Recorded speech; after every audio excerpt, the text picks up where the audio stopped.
ओम नमो भगवते वासुदेवाय। ओम अज्ञानतिमिरणदस्या ज्ञानञ्जनाशलाकया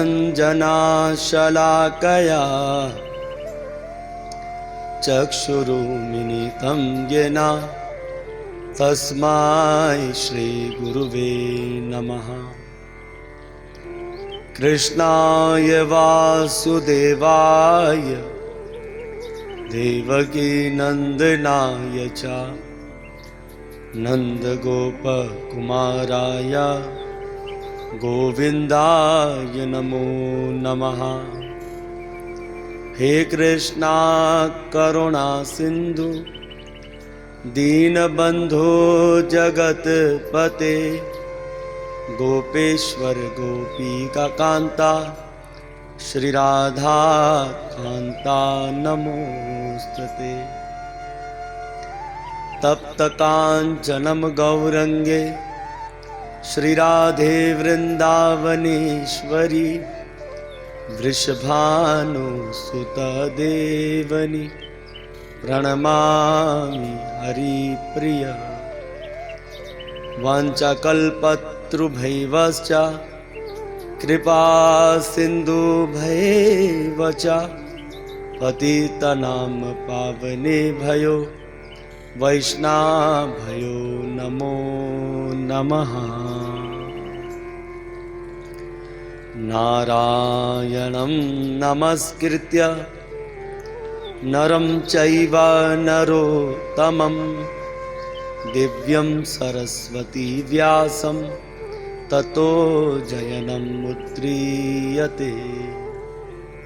जयो श्री कृष्ण चैतन्य प्रभु नित्यानंदा श्री अद्वैतम गदाधार श्रीवासादि गौर भक्तवृंदा। हरे कृष्णा कृष्णा कृष्णा हरे हरे हरे राम राम राम हरे हरे।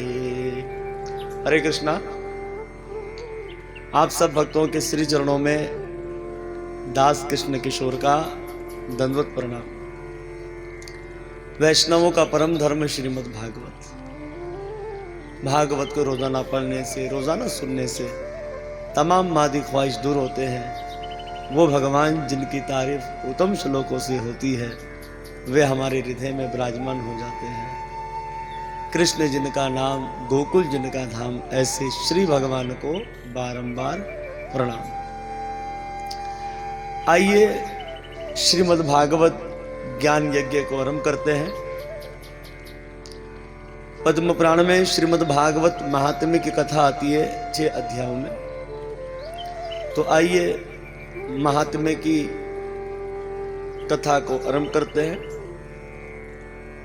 भगवान की कथा ना कभी पूरी होती है, ना ही तो कभी अधूरी होती है। जो सुनने में मिल जाए उसमें आनंद लीजिए और अपने जीवन को सफल बनाइए। कृष्णम नारायणम वंदे, कृष्णम वंदे व्रजा प्रियम, कृष्णम द्वैपायनम वंदे, कृष्णम वंदे प्रथा सुतम। भगवान श्री कृष्ण को नमस्कार है जो स्वयं नारायण है। भगवान श्री कृष्ण को नमस्कार है जो ब्रजभूमि श्री वृंदावन धाम में अपनी दिव्य लीला करते हैं। भगवान श्री कृष्ण को नमस्कार है जो वेद व्यास जी बनकर ग्रंथों की रचना करते हैं।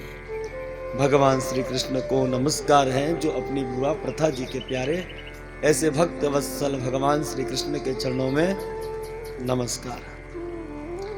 कैसा है भगवान का स्वरूप? तो बड़ा सुंदर यहाँ पहले श्लोक में भगवान के स्वरूप के विषय में बताया गया है।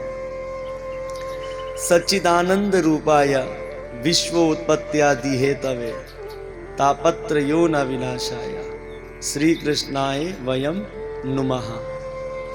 सच्चित आनंद जिनका स्वरूप है वे भगवान संसार को पैदा करने वाले हैं, पालन करने वाले हैं, जिनकी इच्छा से संसार का विनाश हो जाता है। ऐसे श्री कृष्ण भगवान को हम नमस्कार करते हैं। जैसे श्रीमद् भागवत महात्म्य के पहले अध्याय के पहले श्लोक में भगवान के स्वरूप को सच्चिदानंद बताया गया है, वैसे ही तैत्तिरीय उपनिषद की भृगुबल्ली, ये उपनिषद ऋग्वेद की शाख है। इस उपनिषद में भी भगवान के स्वरूप को आनंदमय बताया गया है। कृष्ण उपनिषद, ये उपनिषद अथर्ववेद की शाख है। इस उपनिषद के मंत्र 1 में लिखा है सच्चिद आनंद लक्षणम रामचंद्र, जो सच्चिद आनंद से परिपूर्ण है, इसलिए उन्हें राम कहा जाता है। राम का अर्थ होता है आनंद और आनंद का अर्थ होता है राम। इसी उपनिषद के मंत्र 3 में लिखा है यो नंदाहा परमानंदो यशोदा मुक्ति गोहिनी। उसी आनंद में भगवान को यशोदा जी ने अपना पुत्र बना लिया और यशोदा भी आनंदमय हो गई। यानी कि जो जो उनसे जुड़ते जाएंगे वे आनंदमय होते जाएंगे। ऐसे आनंदमय भगवान श्री कृष्ण को हम नमस्कार करते हैं। नारद परिवज्र को उपनिषद, ये उपनिषद भी अथर्ववेद की शाख है। इस उपनिषद के मंत्र 10 में लिखा है जो वैराट है, सूक्ष्म है, सर्वव्यापक है, पर उनका स्वरूप आनंदमय है। इसी प्रकार से महानारणको उपनिषद अध्याय 1 के मंत्र 5 में लिखा हैगा कि भगवान का स्वरूप आनंदमय है। तो हम सब बड़े भाग्यशाली हैं। उन्हीं आनंदमय भगवान श्री कृष्ण की कथा को मैं दास कह रहा हूँ और आप सब भक्त इसे श्रवण कर रहे हैं। कथा का आरंभ होता है पावन तीर्थ नैमी शरण्या में। एक समय सौनकादिक 88,000 ऋषि जमा हुए और परम पूज्य श्री सूर्य महाराज जी को ऊंचे आसन पर बिठा दिया। कथा के मुख्य श्रोता श्री शौनक जी श्री सूर्य महाराज जी के चरणों में इस प्रकार से विराजमान है जैसे इन्हें कुछ आता जाता ही नहीं हो। शौनक ऋषि महाज्ञानी हैं। शौनक ऋषि ने श्री उग्र शर्वा सूर्य महाराज जी के पिता रोमहर्षण जी से कई पुराणों की कथा को श्रवण किया हैगा, पर शौनक ऋषि का जो भाव है वह है कथा अमृत रसा स्वाद कुशला। शौनक ऋषि को भगवान की कथा सुनने में आनंद आता है और निवेदा भक्ति में प्रथम भक्ति भगवान की कथा को सुनना है। इसलिए शौनक ऋषि चरणों में नमन करते हुए बड़ा सुंदर कहते हैं अज्ञान ध्वांत विध्वंस कोटि सूर्य समप्रभा सूताख्या ही कथा सारम मम कर्ण रसायनम। शौनक जी कहते हैं कि प्रभु, आपके पास करोड़ों सूर्य के प्रकाश के समान ज्ञान है। आप अपने दिव्य ज्ञान की एक किरण हमारे हृदय में डाल दीजिए जिससे हमारा अज्ञान दूर हो जाए। सूर्य का प्रकाश संसार के अंधकार को दूर कर सकता है, पर सूर्य का प्रकाश जीवों के भीतर उनके अंधकार को दूर नहीं कर सकता।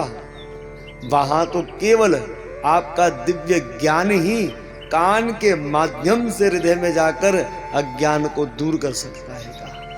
हे प्रभु, आप ऐसी कथा कहें जिस कथा के श्रवण करने से वैष्णवों को भक्ति, ज्ञान और वैराग्य की प्राप्ति हो जाए, कलयुग का दोषों से नाश हो जाए। हे प्रभु, चिंता मणिर्लोक सुखम सुरुद्रुहु स्वर्ग संपदम प्रयश्चितो गुरुहु प्रीतो वैंकुटम योगी दुर्लभम।